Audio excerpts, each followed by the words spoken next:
vi ste pa vse posod zraven in delate za vse strani. Čestitam. Kaj danes pričakujete, da bo sodni proces vendarle stekel po 25 letih? Ja, seveda pričakujemo, da bo sodni proces oziroma da bo sodna preiskava stekla, zato ker gre za stvar, ki je res že stara 25 let in je bila že pravzaprav samo enkrat oziroma dvakrat obravnavana na tožilstvu. In sicer februarja leta 1992 je Tomaž Miklavčič, takratni državni tožilec, zadevo zavrnil z obrazložitvijo, da je helikopter padel. Preiskovalni sodnik na mestu dejanja je ugotovil, da je bil helikopter zelene barve. Torej je očitno, da si niso upali preiskovati tega dejanja sestrelitve helikopterja. Potem leta 1997 je šlo za neko interno dopisovanje na tožilstvu dveh tožilcev in sta ugotovila, da se zadevo ne da raziskovati. Potem je moja sestra vložila 4. marca lanskega leta na tožilstvo zahtevek oziroma tožbo, ne vem, da je točno kako se reče, ker sem malce vznemirjena, lahko verjamete. In preiskovalna tožilka je to zadevo zavrnila, češ da ne gre, da je zadeva zastarala. Vendar zadeva ni zastarala, zato ker gre za kvalificirano dejanje, gre namreč za dve žrtvi in razen tega moj svak ni bil sovražnik, kar je potrdilo tudi Ministrstvo za obrambo, lahko novinarjem damo te odločbe, potem upravno sodišče in pa Ministrstvo za socialno delo in družino. Se drugače mu tudi ne bi postavili spomenika, čeprav spomenik so mu postavili leta 1994. In kdorkoli to primerja s Patrijo, ker se pojavljajo take insinuacije po časopisih, seveda nima prav. Razen tega mislim, da mnogi ljudje danes ne bi bili tukaj, če bi prebrali knjigo Skrito povelje, kjer sem jaz kot Tonijeva svakinja Tonija Mrlaka, padlega pilota, in njegove sestra Emilija Mrlak, ki danes tukaj zaslišuje Krkoviča, napisala to knjigo in raziskala zadevo. Kot je rekel gospod Krivic, sem opravila dejanje, Matevž Krivic, sem opravila dejanje kriminalistov in preiskovalnih oziroma tožilstva. Tako da vsak si lahko pogleda to knjigo in pride do nekega osebnega zaključka, ali gre tukaj za Patrijo 2. Razen tega, moja sestra se bori že 25 let. Država ni storila nič. Ona se je borila skoraj 9 let, da je uredila status svojega moža. Potem sem jaz skoraj 7 let to raziskovala, pisala 5 let to knjigo. Potem smo čakali, ker je v knjigi res tako rekoč vse zbrano, razen 2-3 podatkov, ki jih nisem hotela zapisati, zato ker nisem sodnik. Torej, tudi te stvari, ki niso odkrite, so znane mnogim ljudem in čakali smo, da bo tožilstvo karkoli naredilo samo, po uradni dolžnosti tega ni storilo in zdaj je moja sestra naredila tisto, kar pravzaprav so ji predlagali mnogi odvetniki že leta 1991, naj toži državo oziroma naj toži tiste, ki so sestrelili njenega moža. In je to prevzela na svoja ramena. Kakšno bi bilo zadoščenje vaše sestre ali pa kakšen sodni epilog pričakujete in z katerim tudi zadovoljni? Veste kaj, v imenu svoje sestre jaz ne bi govorila. Lahko govorim do tukaj, ne pa za naprej.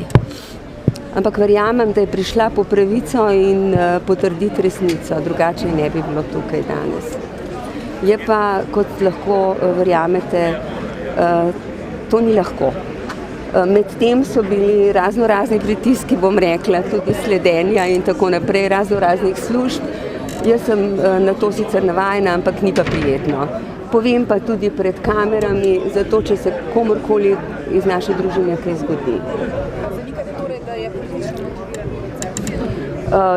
Absolutno je politično motiviran, ampak ga mi politično ne motiviramo. A veste kaj? Če bi iskali katerekoli politike, bi potem verjetno to delali na drugačen način, ne pa da smo osebno, se pravi cela družina naša angažirana in jaz se hočem ukvarjati z gledališčem, res se ne bi ukvarjala z to umazano zadevo, se ne bi ukvarjala, če ne bi šlo za mojo sestro in za mojega svaka. Mislim, to je res absoluten nonsens. Mislim, da kdorkoli to politizira druga stran. Zato tudi so ljudje tukaj pred sodiščem. Ne preberejo skrito povelje. Jaz nisem dala toliko svojega časa za to, da se bom ukvarjala z neko zadevo, s katero bi se morala ukvarjati država. Po uradni dolžnosti. In moja sestra tudi danes ni za to, da je orodje neke politike. To je tako žaljivo, se pravi, da nima svoje lastne pameti. In razen tega sem nekje zasledila, da itak jaz to delam. Mislim, kar je pa sploh nonsens, da moja sestra nima te pameti, nima pa toliko živcev, da bi lahko naredila tisto, kar sem jaz. In jaz sem razen tega tudi pisateljica. In zato sem jaz napisala skrito povelje. Dala je pa že živcev, kolikor jih ima. Zato, da to absolutno te pritiske zdrži, ker so ti politični pritiski z druge strani izjemno močni. In tisto, česar je deležna, je samo pljuvanje, odprite časopise, Demokracija, Reporter in tako naprej. Poglejte Nova TV 24, kako pljuvajo njenega moža. Status njenega moža je urejen. Janez Janša nikdar ni zanikal, zdaj pa lahko govorim v imenu svoje sestre, zaradi tega, ker sem to neštetokrat preverila. Do takrat, dokler sem jaz pisala skrito povelje, nikdar ni zanikal, obstajajo tudi posnetki, ni zanikal sodelovanje Tonija Mrlaka. Se pravi, da je vedel, da bo, kar je povedal tudi Andrej Lovšin, pred spomenikom v Rožni dolini, da je vedel Janez Janša, da bo preletel, da je Toni Mrlak prevzel nalogo za prelet 2 do 3 helikopterjev. To je, ne vem, kot da bi se ukvarjali, smešno je po 25 letih, res je smešno in da se tukaj govori o politizaciji, se pravi, da je kdorkoli za nami. To je res zelo žaljivo. Pri tem, da gre skoraj za borbo z mlini na veter ves čas.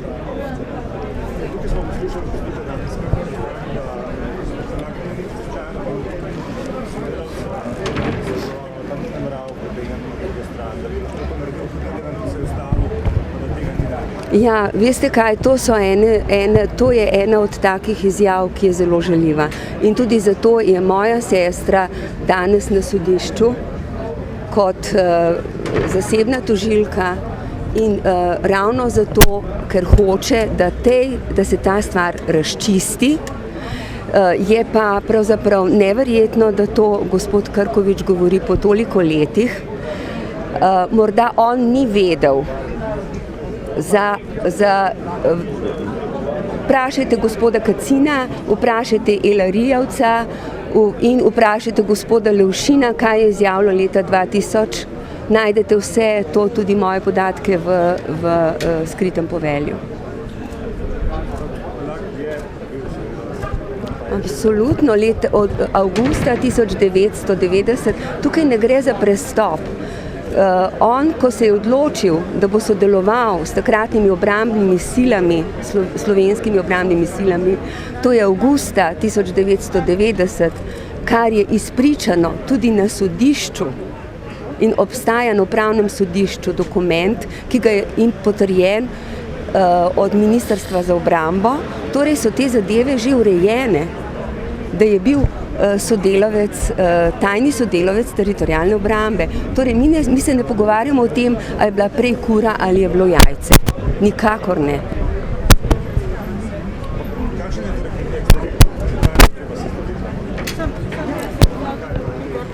Nekdo je hotel veliko vojno in v Ljubljani se tisti dan ni prav zelo veliko dogajalo. Ozadja, jaz, kot rečeno, nisem sodnik. Jaz sem samo iz pričevanj in iz dokumentov sestavila zgodbo v skritem povelju. Na to vprašanje si lahko odgovorite tudi sami. Osamosvojiteljska stran je slovenski narod, ki se je boril za to. Niso se borili 3 ljudje ali pa 10 ljudi. Na strani TO se je borilo več kot 33 000 ljudi v tako imenovani 10-dnevni vojni oziroma v oboroženem spopadu med JLA in med slovenskimi obrambnimi silami. Koliko ljudi se je borilo na policiji, koliko je bilo tajnih sodelavcev, ki so jih imeli po vseh vojašnicah in tako naprej. Vse to se je pripravljalo zelo dolgo. Mi vsi smo hoteli se ločiti od prejšnje države.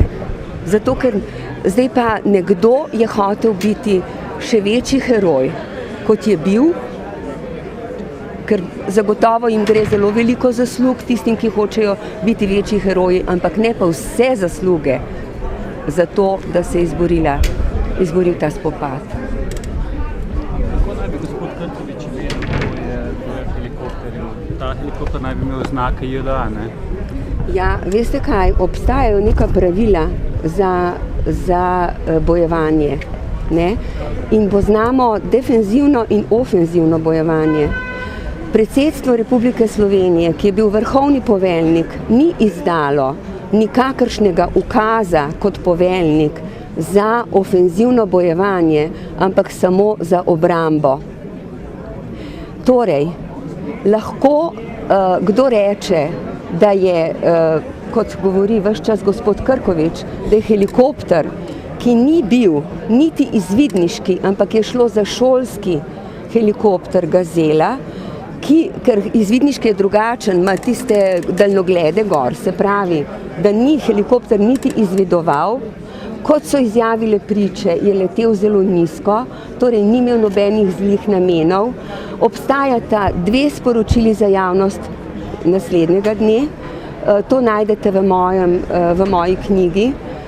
Jaz sem našla zelo veliko potvorjenih dokumentov. Zakaj nekdo govori, da je helikopter ogrožal predsedstvo, ko niti tam ni letel? Kdo je odgovoren za to, da se je helikopter takrat pojavil? Elo Rijavec, Tonijev stric in zveza njegova z obrambnimi silami je izjavil, da je bil Toni na zadnjem letu. Jaz nisem prišla do avdioposnetkov, zato ker so v lasti neke strani, verjetno. Sem si prizadevala 5 let, da bi prišla do posnetih materialov. Takrat je bilo zelo veliko posnetega materiala, ki je šel skozi Republiški center za obveščanje. In ne, kdo je bil višen tvit, ki naj bi sporočil Republiški koordinacijski skupini, da leti poveljnik brniške eskadrilje, to je bil Anton Mrlak, moj svak. To upam, da bo odkrilo sodišče.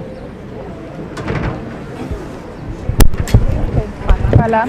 Pa morda bi rekla še to, da obstajajo pravila mednarodna pravila za bojno delovanje oziroma mednarodna pravila za vojaška mednarodna pravila, ki govorijo o tem, da je bojevanje v vojni ali v oboroženem spopadu, da je enakovredno.